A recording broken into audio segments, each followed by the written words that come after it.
All right, we'll take a couple questions. Go ahead. Yes, we had spoken to a witness who said that this was a private event, that it wasn't publicized. So is there any idea how he actually knew about this and showed up at this specific event? You know, that's something that we're investigating right now. I think that, Chief, you'd agree with me on that. That's the kind of thing. Do we know? And That's still under investigation. yeah, we're looking at that. There's a lot. Everybody understand. This is fluid. It's happening now. Go ahead. Madam U.S. Attorney, you mentioned terrorism. Can you speak to any possible nexus to terrorism? And Assistant Director Jensen, are you confident that this gunman acted alone? Is there any indication at this point that he was inspired? And then also curious if the chief has any concerns about copycat attacks. Well, first of all, let me say that we're going to continue, as I said, to investigate this as an act of terrorism and as a hate crime. And as we do so, we will bring additional charges whenever those charges are warranted and provable. And I suspect as we go forward, before we get to the grand jury itself, that there will be more charges added. Yes, sir. Has there been any indication from the investigation so far that the subject was on the radar for the FBI or some other investigative agency around the country? Was he involved in any activism that might have put him on the radar? And also, if you would also, on the issue of whether there were anybody else connected to him, obviously those writings were posted, and the timing of that, we're wondering whether you've seen any indication that someone connected to him might have been associated with posting those? So a lot of questions. Okay. Let me try and break it down. Sorry. Chief, I think you addressed some of this yesterday when we first initially briefed the public on this matter. There was nothing in criminal records or in our holdings that indicated that this person was previously known to us or would have popped on our radar or MPD's radar. We know that he originated outside of the district, came in for a conference on May 20th, and was a resident in the Chicagoland area. That's what we know about him currently. As far as associates, relatives, the reason we're checking associates and relatives is to put all the pieces together. There's a lot of unknowns. So known contacts, known relatives, known associates, these are basic investigative steps to put a picture, composite picture together of who the subject is, what did people know about him, and who was he closest to. From that, we'll build out the investigation. Aside from that, I couldn't answer more. Go ahead. Hi. A quick question. I'm sorry, Keith Alexander, Washington Post. Were you seeking the death penalty? Can you talk a little bit about that? And also, the night of May 20th, any idea where he stayed at all? I think that we have an idea of that, but let me just say that you know, the president and the attorney general have both indicated that you know, in cases where the death penalty is warranted and seems appropriate, we will use it. It's far too early to say whether that is the case, but this is a death penalty eligible case. And what about the night of May 20th? Do you want to talk about that, Chief? No, I think No. it's still a part of the investigation. Definitely still part that's of the investigation. Yeah, I don't want to get into the weeds. I think that right now he's been arraigned. He's been presented. Excuse me. It's in progress. It's in progress. Okay. Yes, sir. Can you just, Mr. Johnson, can you just clarify one thing you said? You said he was in town for a conference. Was that a different conference than the one, than the event? And could you tell us more about what that particular event is and then another? So we're still looking into the nature of the conference we believe associated with his work, and we are contacting his employer and trying to figure out what the nature of his job was. We believe the reason for his flight was related to a conference for his work. What's the nature of that work? I don't have it at the top of my head. And then the other question is, he seems to have been sort of stalking, I forgot what the word was, pacing in front of this event. And he seems to have had pretty easy egress in and out of the place. What does that say about the level of security, and are you investigating that for, and Mayor Bowser, are you considering increasing security around these sorts of events and institutions? So regarding the movements of the subject, obviously still very much a part of the investigation. Composite of collected videos, witness statements to put a full picture together before I would comment on any one particular act that he may or may not have been observed doing. As far as security goes for a private entity, I wouldn't comment on that. And as far as posture goes, I would defer to the mayor.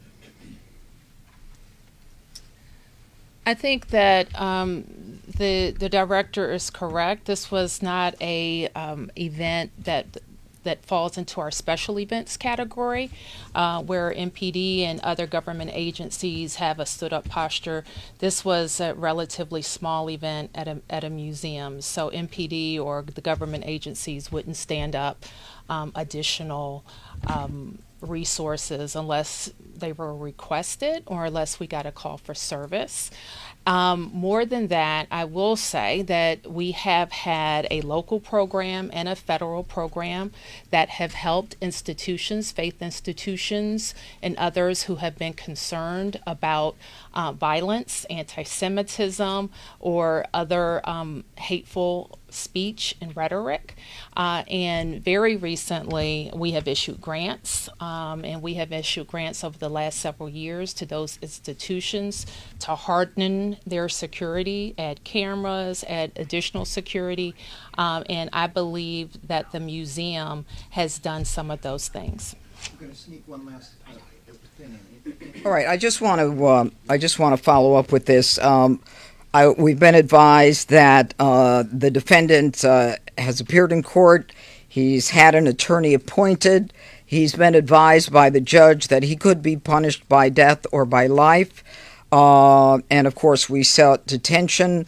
The defendant waived his right to a detention hearing and concedes to detention. And right now, a preliminary hearing is set for June 18th at 1 o'clock. So it is done. One clarification, Mr. Benson. You are not ruling out that this manifesto might have been written by this gentleman, right? We don't know. We don't know, and that's still very much a part of the investigation. Okay. You good? Can I All ask right. a Thank chief- you all. Yes, sir. Chief? One more. Yes. Were any MPD officers working details at this event last night, perhaps off duty? And then a follow-up to that, when you say, the FBI said a targeted event, do you believe the victims were targeted or simply the event was targeted? So let me answer your first question, Mark. MPD was not assigned to that event. As you know, you've heard me say on last night, there were security officers assigned to the event, but not Metropolitan Police Department members. On or off duty? On or off duty.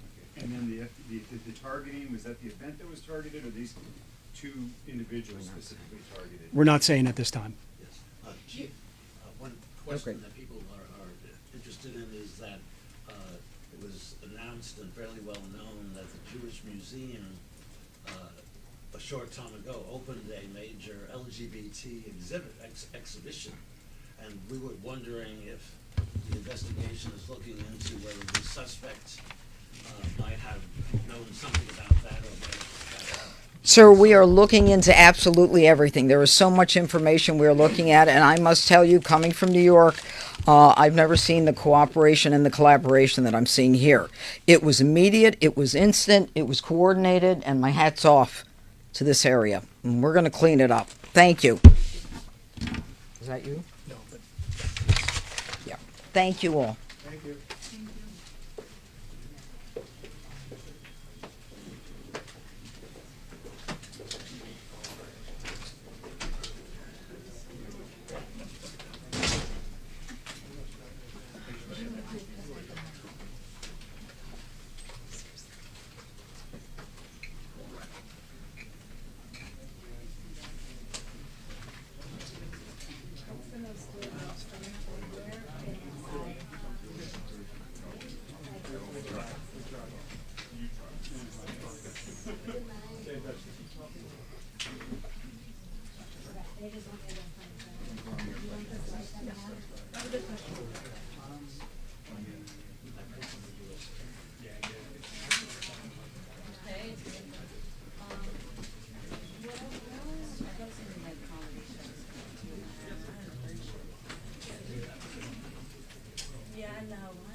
Yeah, no, but I don't know exactly who it was, and I don't know who the event someone actually did. Do we know that? Yeah, this is just wrapping up. Please, down the room, check. Yeah, you might wanna just ping Bob.